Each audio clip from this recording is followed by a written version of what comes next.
প্রচণ্ড বৃষ্টি, চারদিকে খোলা নদীর বিস্তৃত জলরাশি আর ম্যানগ্রোভ বনের নিস্তব্ধতা।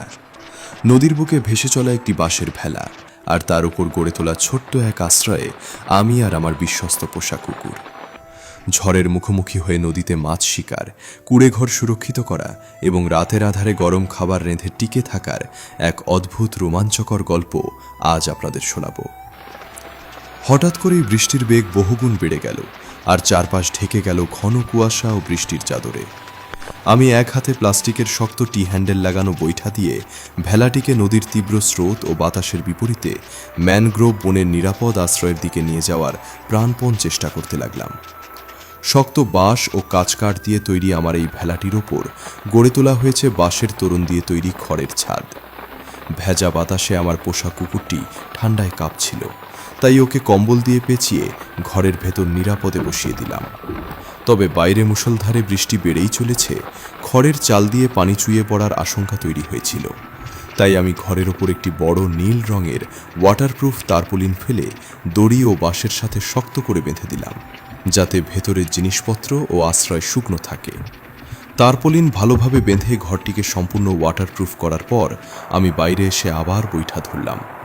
বৃষ্টি মাথায় নিয়ে এই ভেলাটিকে ম্যানগ্রোভ গাছের শিকড়ের কাছাকাছি নিয়ে নোঙর করার জন্য এগিয়ে গেলাম। আজ রাতের খাবারের জন্য মাছ শিকার করা জরুরি ছিল, তাই ম্যানগ্রোভ গাছের জটের কাছে ভেলা ভিড়িয়ে আমার মাছ ধরার নাইলনের জালটি বের করলাম। মুষলধারে বৃষ্টির মধ্যেই সাবধানে জালের সুতাগুলো ছাড়িয়ে পানির গভীরে জাল পেতে দিতে শুরু করলাম। জালের একাংশ যেন ম্যানগ্রোভের তীক্ষ্ণ শিকড়ে পেঁচিয়ে না যায় এবং ঠিকমতো পানির নিচে ছড়িয়ে থাকে, সেজন্য নিজেই হাঁটু সমান কাদা পানিতে নেমে পড়লাম। পানিতে দাঁড়িয়ে ম্যানগ্রোভ গাছের ডালে জালের প্রান্ত শক্ত করে বেঁধে দিয়ে আবার ভেলায় উঠে এলাম। ম্যানগ্রোভ গাছের মজবুত ডালের সাথে মোটা দড়ি দিয়ে ভেলাটিকে ভালো করে বেঁধে নোঙর করলাম, যাতে স্রোতে ভেসে না যায়। এবার ভেলায় রাখা মাছ ধরার ছিপ, রিল ও টোপের বক্স বের করে ছিপের লাইন ও হুক সেট করে মাছ ধরার প্রস্তুতি নিলাম। বৃষ্টির ফোঁটা বাঁশের পাটাতনে আছড়ে পড়ার শব্দের মধ্যে ভেলার প্রান্তে বসে ধৈর্যের সাথে নদীতে ছিপের টোপ ফেলে অপেক্ষা করতে লাগলাম।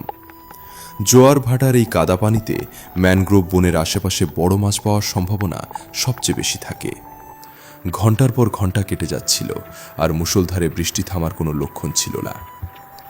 ঘরের ভেতর আমার কুকুরটি কম্বলের আদরে নিশ্চিন্তে ঘুমাচ্ছিল, আর আমি বারবার টোপ পরীক্ষা করে নতুন করে নদীতে ছিপের লাইন ফেলছিলাম।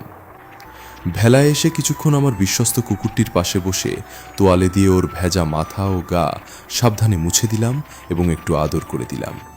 এরপর গায়ে একটি হলুদ ওয়াটারপ্রুফ রেনকোট ও মাথায় টুপি চাপিয়ে বৈঠা হাতে নিলাম। ভেলাটিকে ঘুরিয়ে বনের অন্য প্রান্তে সরিয়ে নিয়ে আবার সেখানে কয়েকটি ছিপ পানিতে সেট করে রাখলাম। বৃষ্টির রিমঝিম শব্দ আর চারপাশের নিস্তব্ধতার মধ্যে ছিপ ধরে বসে থাকা ছিল এক অনন্য অনুভূতি। প্রকৃতির এত কাছাকাছি এসে টিকে থাকার এই একাকী লড়াইয়ে এক অদ্ভুত মানসিক শক্তি খুঁজে পাওয়া যায়। অনেকক্ষণ পর আগে পেতে রাখা জালটি পরীক্ষা করার সময় হলো। বৈঠা মেরে জালের কাছে গিয়ে সাবধানে পানি থেকে জাল টেনে তুলতে শুরু করলাম। ভাগ্য আজ সত্যিই সঙ্গ দিয়েছিল। জালে একটি সুন্দর তাজা মাছ আটকা পড়েছিল। সাবধানে জালের প্যাচ ছাড়িয়ে মাছটিকে প্লাস্টিকের পাত্রে তুলে রাখলাম, যা আমার রাতের খাবারের জোগান নিশ্চিত করল। সন্ধ্যা নামার সাথে সাথে চারপাশের আলো ফুরিয়ে আসছিল এবং বৃষ্টির বেগও অপরিবর্তিত ছিল। দ্রুত ভেলাটি একটি ডুবে থাকা বনের ডালে আটকে নোঙর করলাম এবং কুঁড়ে ঘরে ঢুকে রেনকোটটি খুলে আরামদায়ক পোশাক পরে নিলাম। রাতের ঠান্ডা তাড়াতেও রান্না করার জন্য পোর্টেবল মেটাল স্টোভটি বের করে শুকনো কাঠের ছোট টুকরো দিয়ে আগুন জ্বালিয়ে তুললাম। আগুনের লাল শিখা আর ধোঁয়া উঠতেই বাঁশের কুঁড়েঘরটি গরম ও আলোকময় হয়ে উঠল। কুকুরটিকে কোলে তুলে এনে চুলায় জ্বলতে থাকা আগুনের কাছে বসিয়ে শুকনো তোয়ালে দিয়ে আবার গা মুছে দিলাম ও পরম শান্তিতে আমার বুকে মাথা রেখে আগুনের উত্তাপ উপভোগ করতে লাগল। এরপর রাতের খাবার তৈরির জন্য ব্যাগ থেকে সতেজ কাঁচা ভুট্টার মোচা বের করে ছিলে নিলাম এবং ছুরি দিয়ে চেঁচে সুন্দরভাবে ভুট্টার দানাগুলো একটি ফ্রাই প্যানে সংগ্রহ করলাম। চুলায় কড়াই চাপিয়ে সামান্য তেল দিয়ে ভুট্টার দানা, কাটা সসেজের টুকরো, সুস্বাদু সসের প্যাকেট এবং প্রয়োজনীয় মশলা মেশালাম। পাত্রে পরিমাণ মতো পানি দিয়ে ঢাকনা চাপিয়ে ধীমে আঁচে সেদ্ধ হতে দিলাম। চুলায় স্টু ফুটে উঠে ধোঁয়া বের হচ্ছিল এবং কড়াই থেকে চমৎকার সুবাস ছড়াচ্ছিল। চামচ দিয়ে নেড়ে ঝোল ঘন হয়ে এলে চুলা থেকে কড়াই নামিয়ে নিলাম।